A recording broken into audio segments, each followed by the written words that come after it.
Hi, guys. Welcome to Alive, my search for the best ways to live. I'm your host. My name is Jiggy Jr. Now, my search for the best ways to live has brought me here in Marigondon with a beautiful view of the Mactan Channel, having a cup of coffee. If you notice, there's the sea breeze, the waves crashing into the shore, and good conversation with Jean-Luc. Yeah, thank you. Hi, Jean-Luc. How are you? I'm fine. You know, this feels like paradise.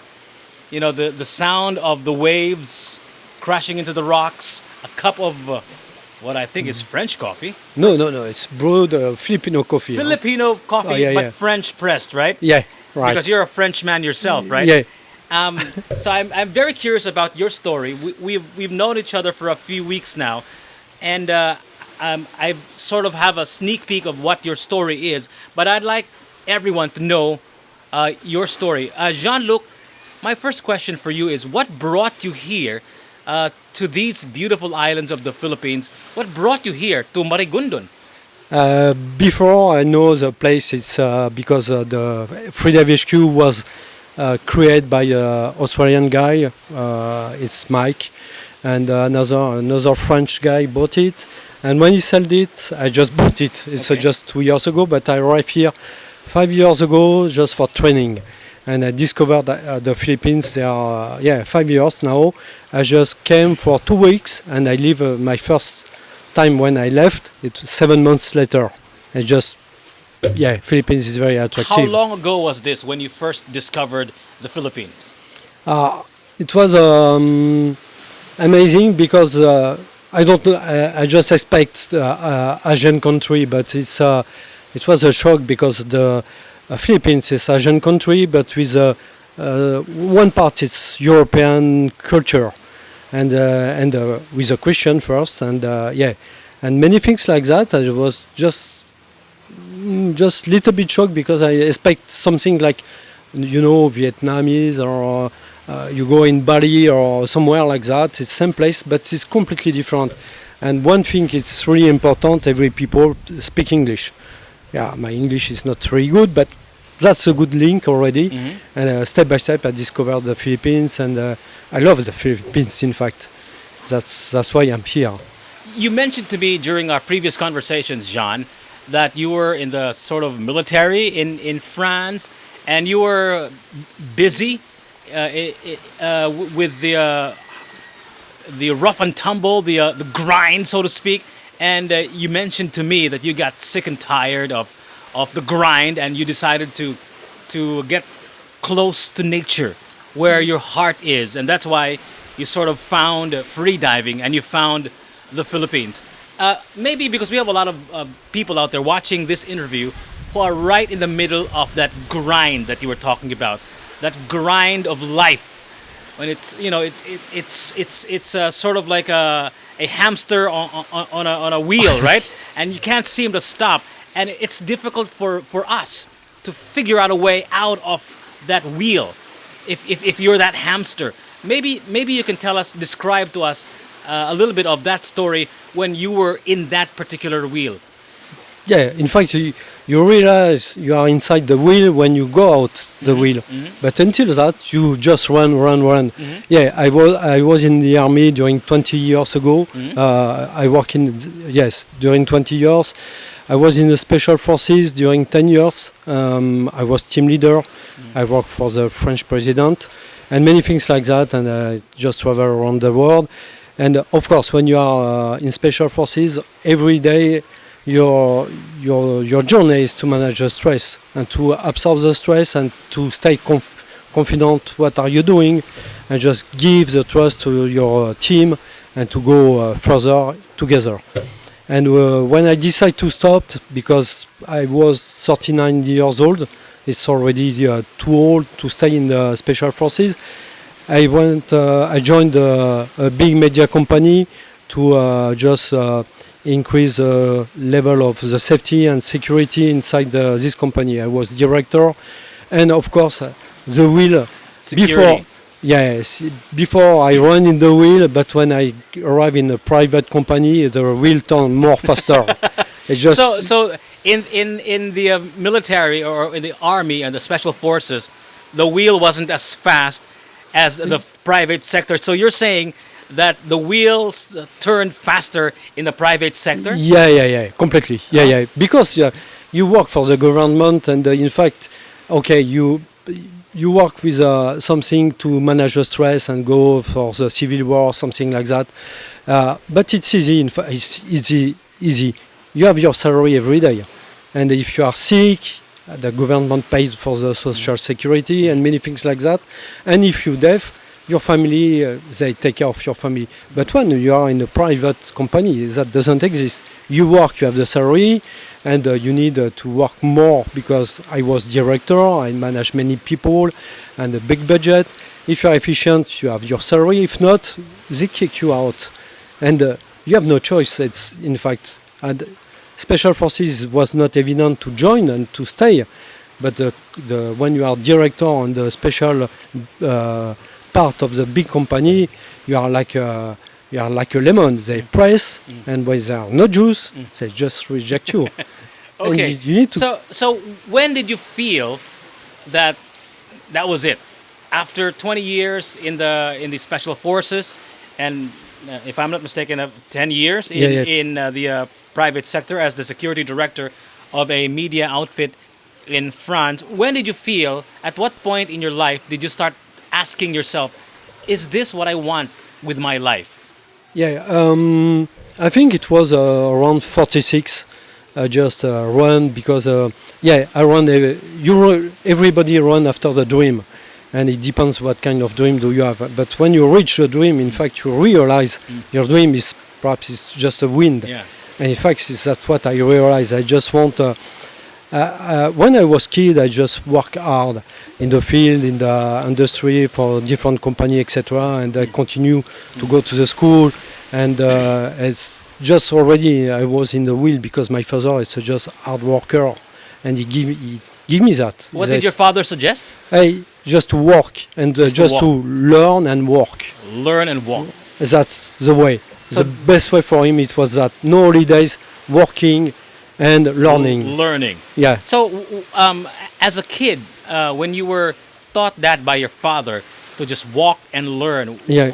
what were the, what did you notice about yourself looking back now, from where you are now? What was the thing that you were interested in when you were a kid, when you were walking around?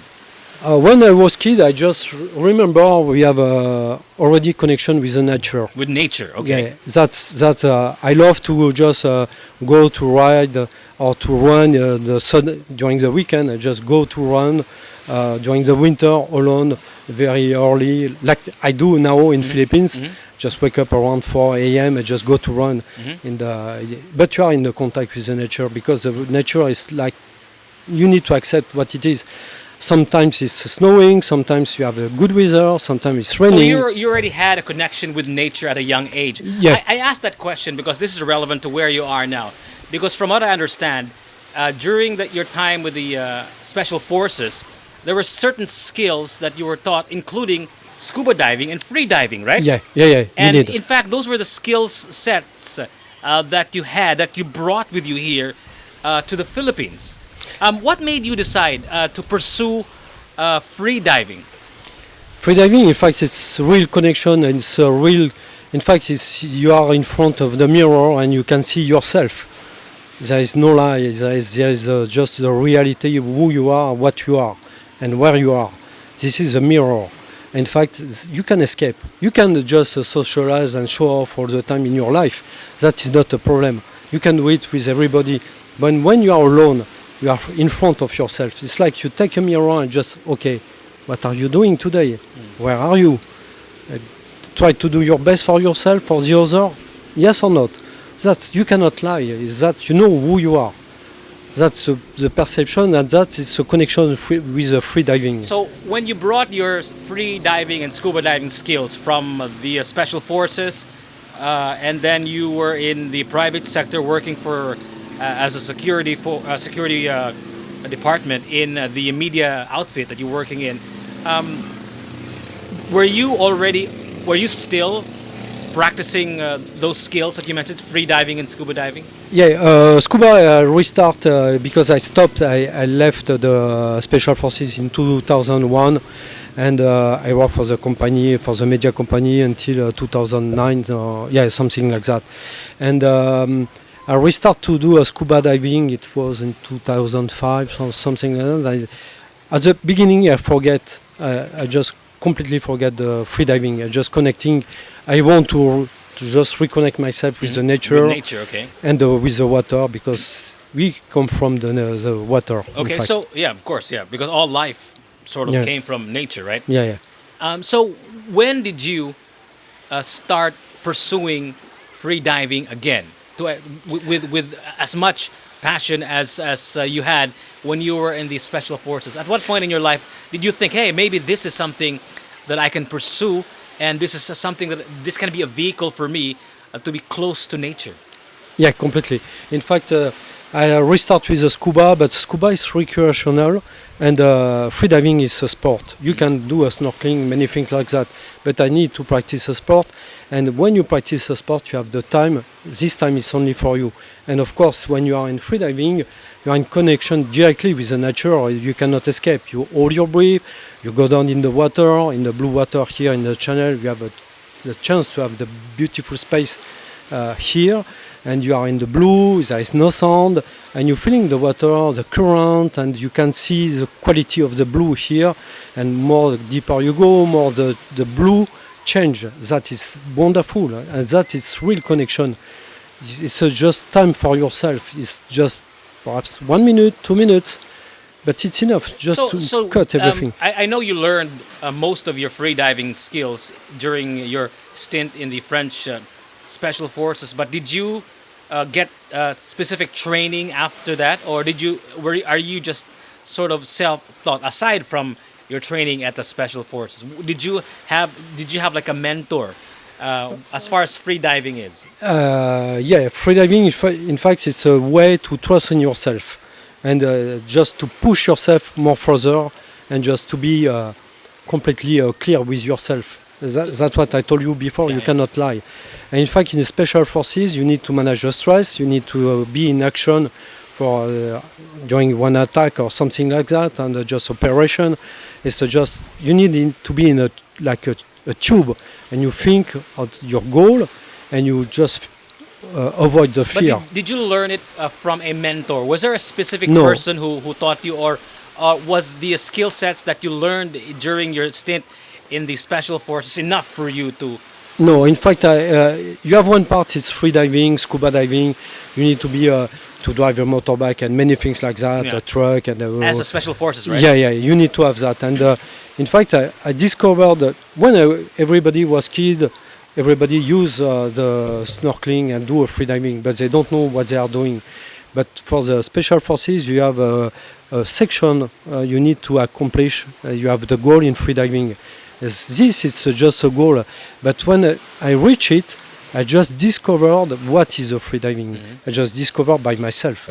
But I see a huge ass photograph of who I think you respect a lot, Enzo Mallorca. yeah. And because you didn't mention any specific person that you would consider your mentor, but you did sort of follow his life, right? Enzo Yeah. Mallorca. He is a champion free diver. Maybe you can tell us why Enzo Mallorca. Why is there a picture of Enzo Mallorca in your living room? Yeah, it's during the time in 1960, they compete two guys. It's around the world. They start to push the freediving. It was Jacques Mayol and Enzo Mallorca. Jacques Mayol is French, and Enzo is Italian. But Enzo is humble guy. Perhaps people saw the movie Big Blue, and we can see Jacques Mayol is humble guy, and Enzo Mallorca is very guy show off and just show like Italian guy. It's just an image, a picture. But in fact, Enzo Mallorca is a guy very humble, respects the nature. He was peer fisher, and one day he decided he is ready to kill a grouper. And he saw the grouper was very scared under the behind the stone, and he tried to catch him with his hand. And when he tried to catch him, he just touched the grouper and he feeling his heart. And the heart of the grouper was very fast because he was very scared. Grouper is a kind of fish, right? It's a huge fish. Huge fish, yeah. And when he touched it, in fact, he decided to stop to do a spearfishing. That it's really important because this guy realized he's every day connect with the nature, but he just make a new stage to understand what happened in the world. So you mentioned it was back in the 60s. Yeah. That there was already a free dive competition. Yeah, they start, in fact. So when you say free dive competition, what kind of competition did Enzo Mallorca participate in? What was the challenge? To go as deep as you can? Yeah. It was, in fact, at this time there is only one discipline. It's just no limit. Okay. You just go deeper as you can. Simple, but they start to learn a lot because at the beginning they think, the scientists think perhaps the human cannot go down more than 40 meters. And because after, with the pressure of the water, the chest will collapse. And everybody just, okay, it's impossible. And these two guys, Enzo and Jacques Mayol, they start to push the limit. And in fact, the competition, it was only no limits. And they discover they can reach 50 meters, and after the big challenge, it was join the 100 meters.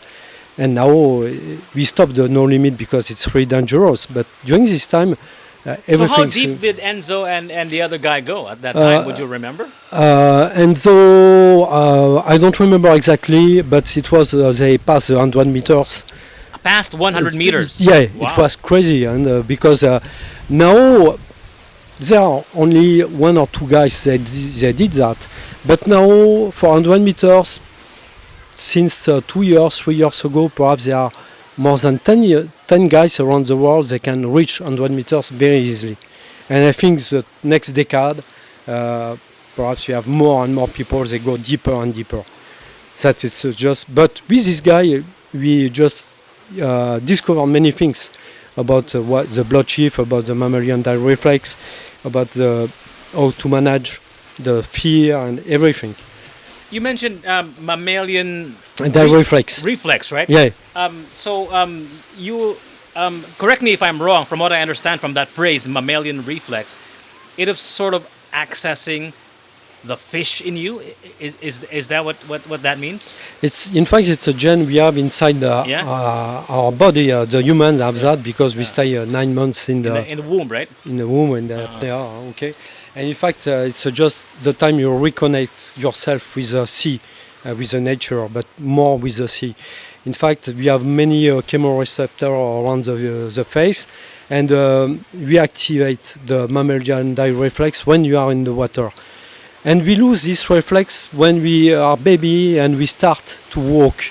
When we start to walk, we lose the mammalian dive reflex, and we activate it when we back to the sea. Mm-hmm. So you're saying that there's actually parts of us, since we came from the water, that is actually part of the human being that is part fish, right? Part mammal of the sea. So is that what the training is? Is that what you're training people to do, to access that part of them that can swim to depths never before gone, and hold your breath as long as you know, as you minutes. Can. Yeah. In fact, when you activate your mammalian dive reflex, it's like you are like more is stronger, the more you are relaxed in the water. And what we want, in fact, is just to pass the 15 meters, and after we just do a free fall. You are like in a dream. There is nothing up here. Just feeling the water. You can open your eyes, just appreciate the blue, but you just fall, and there is no sound. You are just inside of nowhere, and you are just like in a dream until you touch the bottom and just way up. So you mentioned that you have to be relaxed to be able to perform this skill, which is free diving. It's not different from yoga, right? It's a part of, completely. It's only the thing separate yoga than the free dive is during the free dive, you hold your breath. But yeah, yoga is a style of life, and free dive is very close to the yoga, to this style of life. Just respect the other, respect the nature, respect yourself, try to do your best around yourself and with the other. It's just many things is like that. Just try to take care of what do you eat and the animals. There's just a real connection. Speaking of this, the nature, animals, and free diving, you mentioned to me in our previous conversations that you were part of sort of like a tour group, a tour guide, if you will, that involved free diving and dolphins. Explain to us what that sort of adventure was. Go ahead, sir.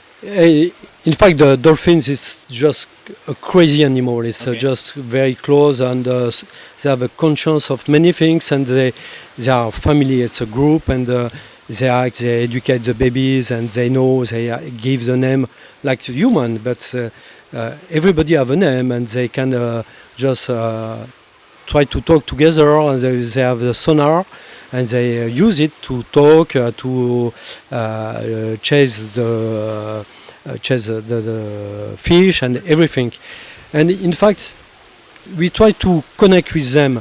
In fact, we don't decide, we just connect with them when we go to free dive or to swim with them. It's in fact they choose if they accept to swim with you, free dive with you. Yeah, you can jump in the water if they don't want to connect with the humans. They have a big connection with the human. So you mentioned to me that you organized an adventure tour of some sort that involved free diving and dolphins. Which country was this? Maybe you can tell us the story. I go in Egypt, in fact, every year. Okay. Yeah. We have in part in close to Hurghada, it's south of Cairo. There is one part where we have a tursiope there. It's a big dolphin, and they love to be in contact with a human. In fact, many people think the human go to meet the dolphin. I think the dolphins. It's the other way around. Yeah, they bring the baby, show, perhaps it's just look at that, it's a human, and you can have connection. They are more conscious of the nature, of course, because they live inside the water. And we just make you more humble, because you can chase them, you can try to have a contact with them. If you don't respect that, they just stay away from you 2 meters, 3 meters, and you run after them. That's crazy. So this tour in Egypt, how long was this? Because this was sort of like a livelihood, right, of some sort. Yeah. We just arrived in the Saturday. We use a yacht, and we stay on the yacht during 7 days. And of course we are just in contact, and we are waiting the dolphin in minutes. We are awake around 6 in the morning and just go to sleep around 10.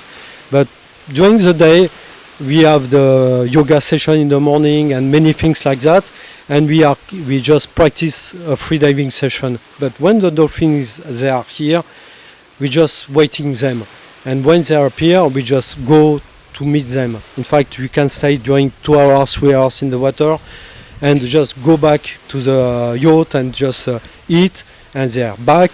And you jump in the water, and if they accept you, you stay long. Okay, so fast forward to this present day. We're here now at Freedive HQ, where primarily you teach free diving, right? Unless there is a story in between Egypt and Marigondon, maybe you should tell. What made you decide to teach free diving here in Cebu? First, because I think for me it's the best spot of the world to practice freediving. And Mactan perhaps we don't have the beautiful beach like if you go in Mindoro or another part in the Philippines. But you have a beautiful spot in front of us. We have 300 meters. We take the boat. We have 2 boats, and in 5 minutes you are in front of the channel, and you dive. And you can dive 350 days per year. There is no spot around the world you can do that.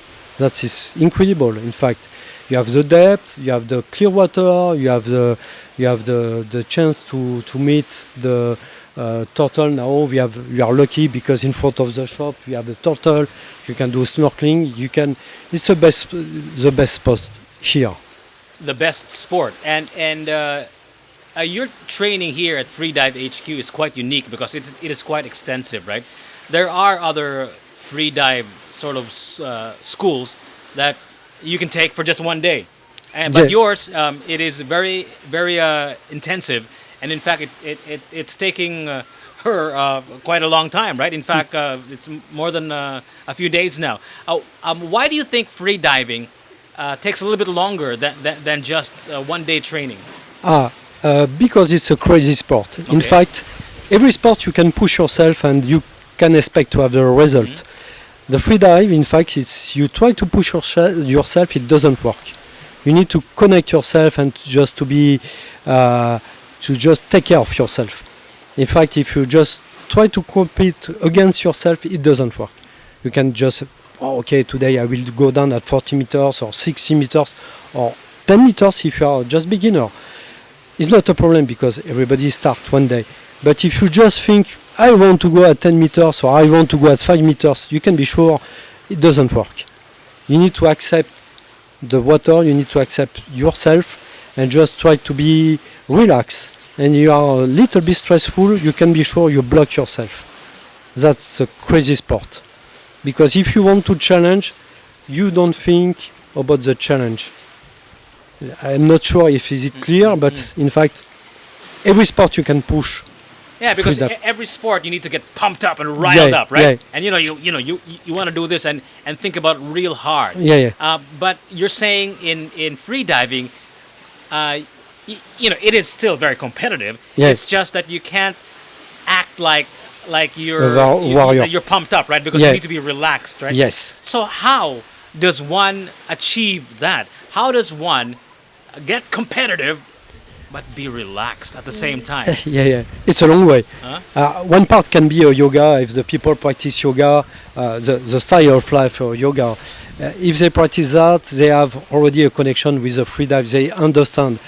After, the problem is like we talked before. It's the hamster in the wheel, and everybody just push to compete. We are in the environment, or you need to be efficient.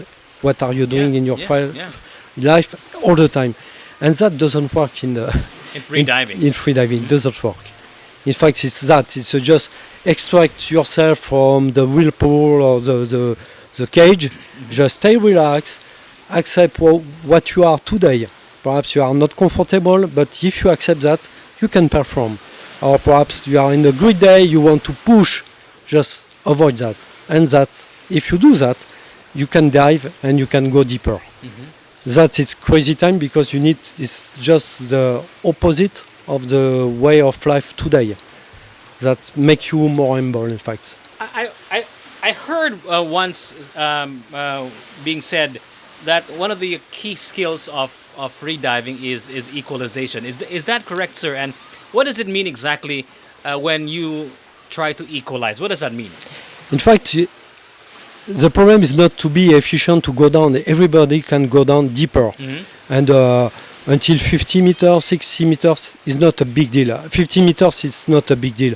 60, you need to just start to be like an athlete. But if you don't understand the equalization, in fact, you cannot go deeper than 1 or 2 meters. But after you realize you can manage that, there are no limits. So and what exactly is equalization? Equalization is just to you have the pressure surrounding your body and they push your eardrums inside and you need to just put back your eardrums on the normal way. In fact, it's how you push the air inside your eustachian tube to preserve and to protect your eardrums. When you understand that, in fact, after you have no limit. Of course, we have a limit now, but until 40 meters is not a big deal. Okay. And you have many ways to understand the equalization. So if you will understand and learn how to equalize, then free diving will be easier for you. Yeah, for everybody. Mm-hmm. In fact, free diving is open for everybody. It's after We will start, I think, next year because we work now with Motion of Association, and they open already in Russian for the kids, and the goal is now to educate the kids as well for the freedive and the environment. That is a good point. But if you are 14, 15, 16, we just start to push a little bit for freedive. And if you have, I'm already since 60 years old, and I can go dive until 60 meters is not a problem. And if you are 70 years old, it's not a problem if you are in a good fit. Hmm. So this is a sport for all ages. Yes. And there's so many life skills that you can learn from it. You mentioned, right, that you have to be relaxed, but still be competitive. That is a very crucial role in living, right? Because some of us, when we become too competitive at the day to day, at making a living, we forget to relax, right? Yeah. And I think those two things aren't exclusive. You can still be competitive but be relaxed at the same time. Yeah. That is one way, like the yoga, and perhaps you can find many coach, but what they will let you know is to manage yourself, to accept your fear. If you don't accept your fear, that is not normal. Everybody has fear, and if you don't accept that, something is wrong with you. It's just, okay, I'm stressful, etc. I'm fear about the problem arrive, but you need to push out. It's just to be relaxed, respect the guy you have in front of you. For example, if you are in the business and it's your competitor, respect him. Just try to catch what does he do today and try to be more better than him tomorrow. Mm-hmm. Stop to fight. Just understand, avoid the fear, avoid the stress. You must have trained so many potential freedive experts, right? I mean, those that have become great at what they have done. What did you notice, Jean? Is there like a specific nationality, a specific kind of build, a specific kind of nostrils or lungs that gives you an advantage in free diving? No. Huh? No. It's just human. Okay. It's just how you just accept the life. Okay. And if you arrive, you can be a Spanish, you can be American or Filipino or. So this is a sport that anyone can excel. Yes. So you don't have to be a certain height, a certain width, or a certain after, of course, composition. Okay. After, if you just look for the athlete, it's like the other sports. You have some guys, they have more capacity, but at the beginning, if you take all the athletes on the world in freediving, they train 3 hours per day. Perhaps they have a capacity, but they train. It's only the training for like every sport. Like we know, it's the mode is to back. So just because you're bigger doesn't mean that you have an advantage, right? Or smaller, for that matter. No. Because we have, for example, the first woman reached the 101 meters. It's Natalia Molchanov. It's not a tall woman, stronger, etc. It's a small woman. But she have the capacity just to avoid the fear and to accept the stress and just be relaxed more than the other. So what country is dominating free diving these days? These days it's Russian. Russians? Russians. Wow. It's Alexei Molchanov, and with his mother, they create the Molchanov Association. What we just talking today, we just teach today Molchanov because they build association from freediver for freediver. Did you say Molchanov? Molchanov, Alexei Molchanov. So that's the name of the person? Yes. He's sort of like the champion, right? It's a champion, actually. Are there different schools of thought for free diving? Or are you teaching all the same things? Are there different kinds of free diving, different variants? Just like religion, there are different iterations, different versions of Christianity, for example. Does free diving have different versions as well? Yeah, it's like that. And in fact, at the beginning, we have two guys. It's remember, we talk about Enzo Mallorca. It's a French and Italian guys. They push the free diving, and the scientists try to understand how the people fit for free dive. And during many years, it was French and Italian. And after, it was Guillaume Neri. He came in Philippines 4 years ago to promote freediving and to promote the freedive and Philippines around Europe. And it was Umberto Pellizzari and Guillaume Neri. It's always French and Italian guy. And now we are with Russian, they, with Alexei Mochanov is on the top. This is another way of teaching free diving. No, Another it's just, school of thought. yeah, it's just formalize and make a standard and try to push another way. It's commercial way, of course. But before we have SSI, RED, HIDA, and PADI, many organizations like that. If you take SSI, PADI, and RED, they build a school for freedive, but they come from scuba diving. Okay. And HIDA, it's association. They are the first big association to promote the freedive with freediver, but they stay at the same level. And Alexei with his mother, they think about the future to change. Perhaps we make a business with freedive, but we need to change the way how we make a business, and we need to take time. Before, for example, with SSI, it's just simple. It's not a critic about the association. You take 2 days and a half for the level 1. And motion of they take, okay, tomorrow you can do 2 days and a half, but you can extend. If you think your students they need more time, we preconize, in fact, take your time to teach. Don't push. And if you accept that, of course, you make less money because you lose more time. It's not losing, but if you just commercial, financial Consideration, approach, then yeah. you'll have to teach as many people as you can in the shortest amount of time, right? Yeah. But that's not the way you do it here at Freedive HQ, right? No, we take time. Explain to our viewers, because like I said earlier, there are many freedive schools out there who just take like 1 day, right? Yeah. And then you're done.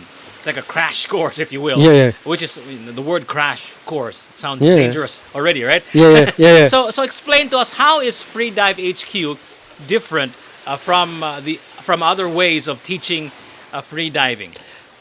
I don't know if we are different, but we try. We Okay. try just to find our way. It's just take time with people, try to understand them, try to understand why something doesn't work, and just try to help them and try to be happy when they leave HQ. They want to go back. They want to continue to train. Of course, we can do one shot. So just that is really bad. So just okay, you sell the wave 1 or level 1. Finish, okay, bye-bye. We don't need that because this is not the way of the journey with freediving. In fact, you open the gate with a wave 1, like you learn to drive, you have your license, but after you need to practice. And in fact, that's what we want, is just take time with people and just they need to learn and to practice more. And that's the way we want. That's just how you do it here at Freedive HQ. yeah. Just be enjoy. We have the terrace. Okay, go here. You want just to dive 1 time on the day? Do it. You want just to go here, practice a pool? Do it. We are not here to push. That's what we want. It's like yoga. It's a style of life. Take your time. It's a long journey. Just accept who you are, and just you will see everything will be fine. It's like you let free diving come to you, right? Yes. You don't force it. No, it doesn't work. Yourself into it, right? Yeah. That's what we want to explain to the people. Okay. Perhaps you paid your level, but you need to accept perhaps it will take a long journey to achieve your goal, perhaps fast, perhaps not. Just accept that, and we are here to help you to join and to reach the goal. That's what we want. You know, before the pandemic, ladies and gentlemen, free diving was already sort of picking up, right? Yeah. Things were already looking very rosy for free diving. Then, of course, the pandemic happened and everything started closing down and all that stuff. But things are beginning to open up again, right, Jean? And free diving is back with a vengeance. I feel, especially if you watch social media, that free diving is back and back with a vengeance. Tell everybody, Jean, how do you feel about free diving in the post-pandemic world? Once the vaccine has been injected to most of us here in the Philippines, do you feel that free diving will come back in a major way here in Cebu?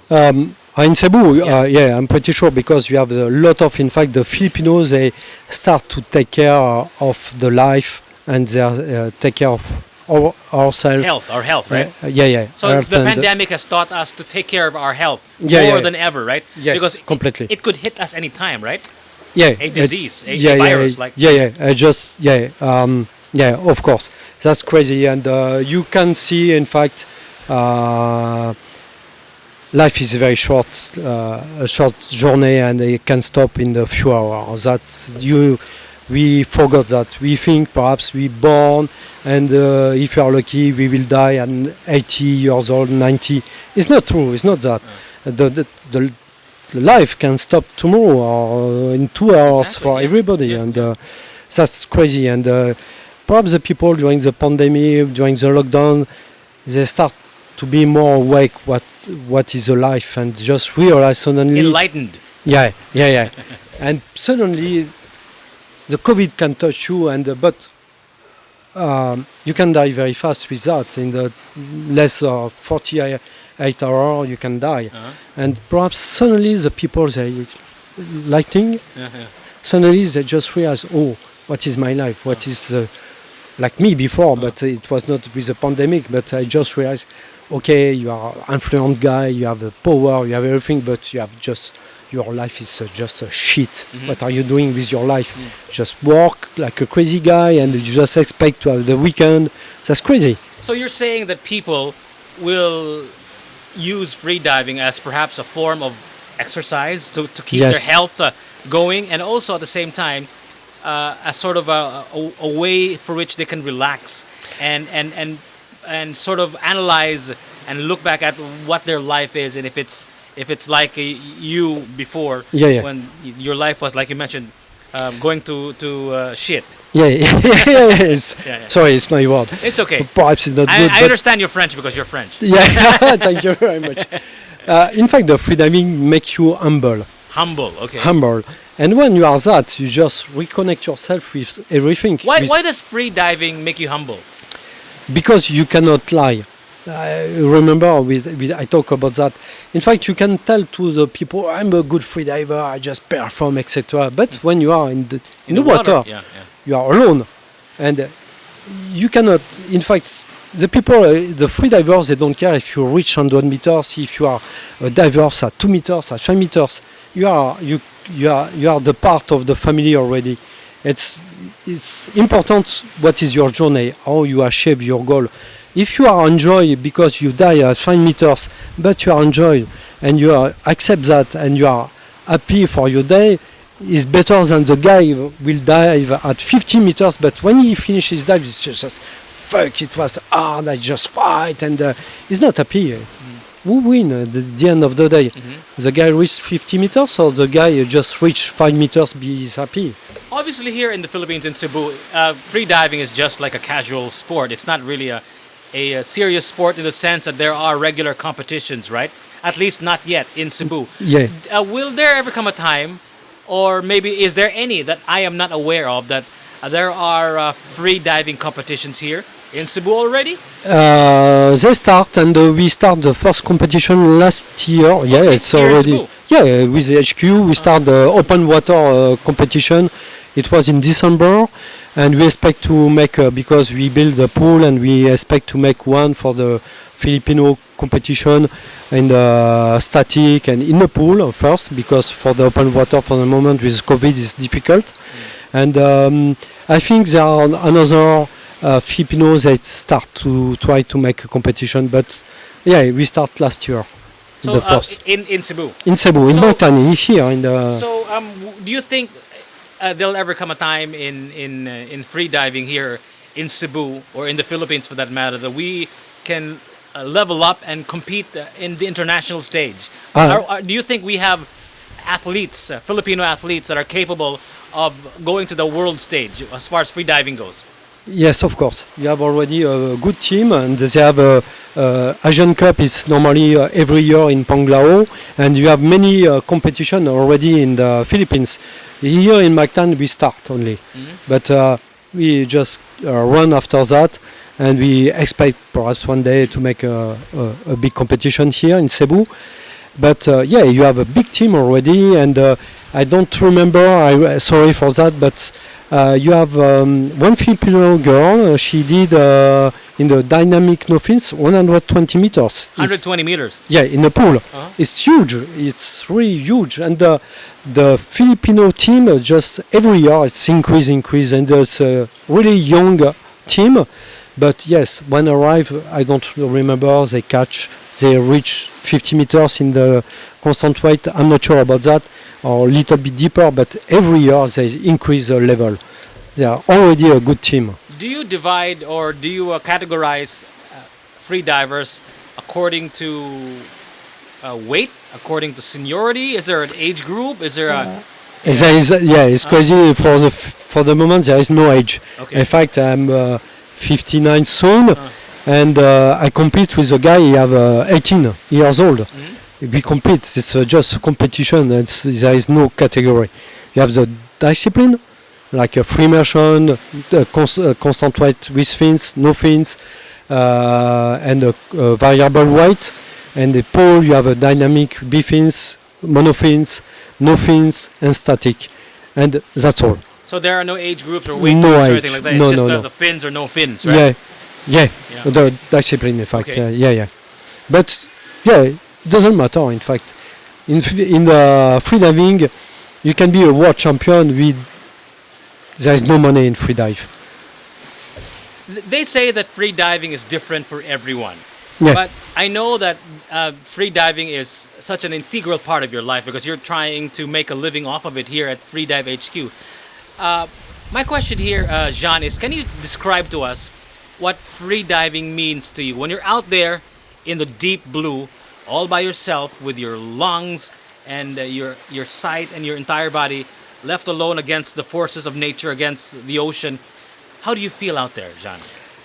In fact, we are not against. We are the part. Okay. It's just that you need. In fact, the people, the human, they disconnect the human of the nature. Okay. But in fact, you are just one part of the nature. We are just like an ant. So you're not against No. the waves. You're part of it. Yeah. How do you feel out there when you're in the middle of the blue? do It's you feel? like Describe to us. It's difficult. It's like weightless. You have no. Just first, you don't have the noise, and you just accept who you are. And during you live the present moment. And during the 10 seconds, 20 seconds, you free fall, or 30 seconds more. It's just a small journey, but it's only for you. You are like a selfish guy. You just accept the beautiful moment. It's only no noise. The water, the color, this can change when you go down, when you way up, and nothing is important. Only the water and you. There is nothing. In fact, it's just during this time, you are a selfish guy, because nothing is important. Only what you are and the water. That's all. Like if you connect yourself with the dolphins, during this time it's just connection with the dolphins, perhaps 30 seconds. It's a beautiful moment. It's difficult to describe that. It's just connection with the nature, with animal, something like that. So after that sort of escapism, after you're out there connecting with the dolphins or just connecting with yourself, when you leave the ocean, when you leave the water and you go back to reality, how does it feel? Does reality feel different? Let's say, for example, you're trying to escape a thought.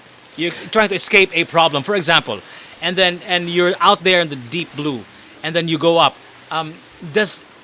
Do you look at your problems differently after you've gone out there in the blue? Yeah, of course, completely. How does it change your approach to whatever situation you were in before you dove into the deep blue? In fact, you need, if you want to go deep, it doesn't matter. The deep is after 1 meter, it's already deep. Whatever, yeah. It's, we don't care. But you need to be calm.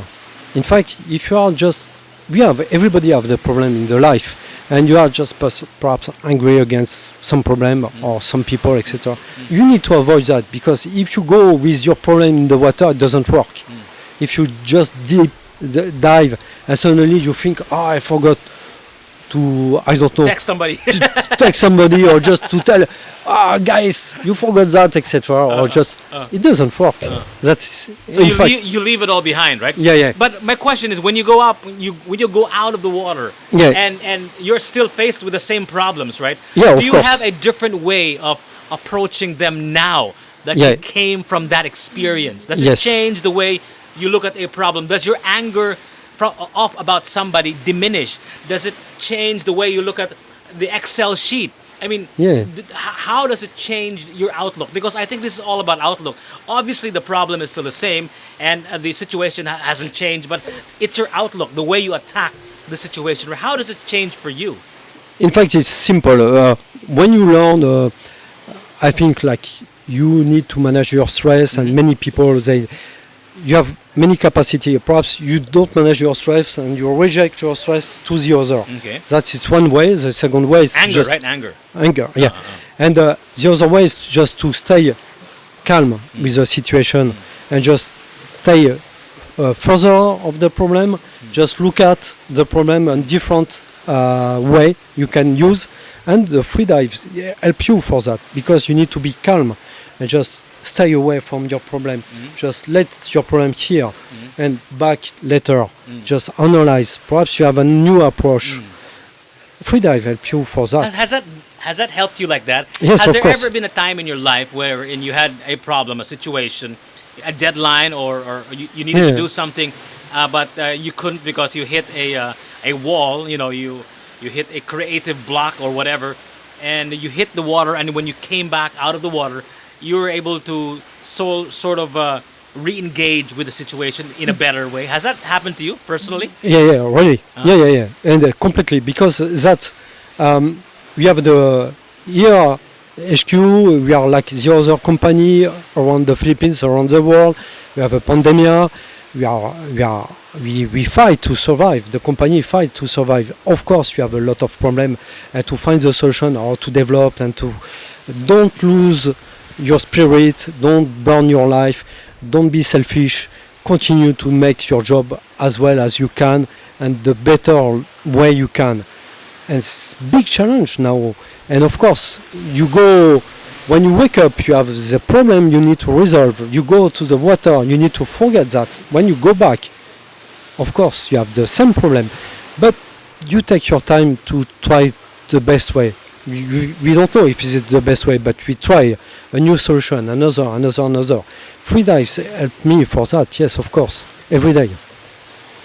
Jean, we have people watching this interview right now who are now intrigued about free diving and would like to learn from the best, would like to learn from you, who learned this one during the your stint in the National Army and the National Yeah. of France, and you have made this one a part of your life from an early age to where you are now here in Marigondon. Why don't you invite them to be a part of the Freedive HQ experience? Go ahead. So ahead. difficult. Okay, just welcome. Just don't be shy. I know the Filipino many times they are shy because we are foreigner. In fact, foreigner are not superior of the Filipino. That's the first way. We are humble to accept and to just be enjoy with us because we don't have every solution like perhaps people think.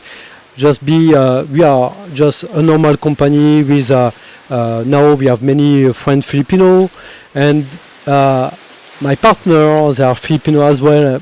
We think we are a part of the family of Filipino. Just join, just be enjoy and just avoid to be shy with us. That's all. Where can they find you on the social media platforms? We have a page, Freediving HQ PH, I think is really that. Okay. And you have another, it's a Blue Experience, because we start with Blue Experience. This is a real name of the company. And under Blue Experience or Freediving HQ, you can contact us. And you are, of course, welcome with us. I think Christine can vouch for the fact that you guys are nobody. You know, you're very how can I say this, humble, and you guys are very accommodating, and you're there's nothing to be shy about Yeah. with Jean-Luc here. Yeah. And there's a big family here at Freedive HQ. And you know what, Jean-Luc, one of the things that I've learned from this conversation and from my visiting you here very often is that freediving is all about becoming better, but becoming better with yourself, right? To improve your skill set and not think about the other guy, the other person who's, and compete against anybody, but compete against yourself. Yeah. To be the best that you can be. And if you apply that, not just to free diving, but also or in real life, that it doesn't have to be a competition. You don't have to be that hamster in the wheel and compete against everybody, right? Yeah. You can be just the best version of you and compete against yourself, and maybe, just maybe, you'll live a better and a happier life. Exactly that. It's exactly that. Thank you so much, Jean-Luc. Thank you, It's been a Gigi. blast talking to you. I hope we will still have conversations like this, even without a microphone. Yeah. Okay. Of Thank course, you so I love much. that. Thank Yeah. you so much, live here from Marigondon at Freedive HQ. Thank you so much for watching Alive, my search for the best ways to live. And certainly, I think freediving is one of the best ways to live, I think, based on what I've heard from this conversation with Jean-Luc. Thank you so much. Thank you so much. Thank you. Thank you. Bye-bye. This episode of Alive, my search for the best ways to live, is brought to you by Living in Style at the Park Mall.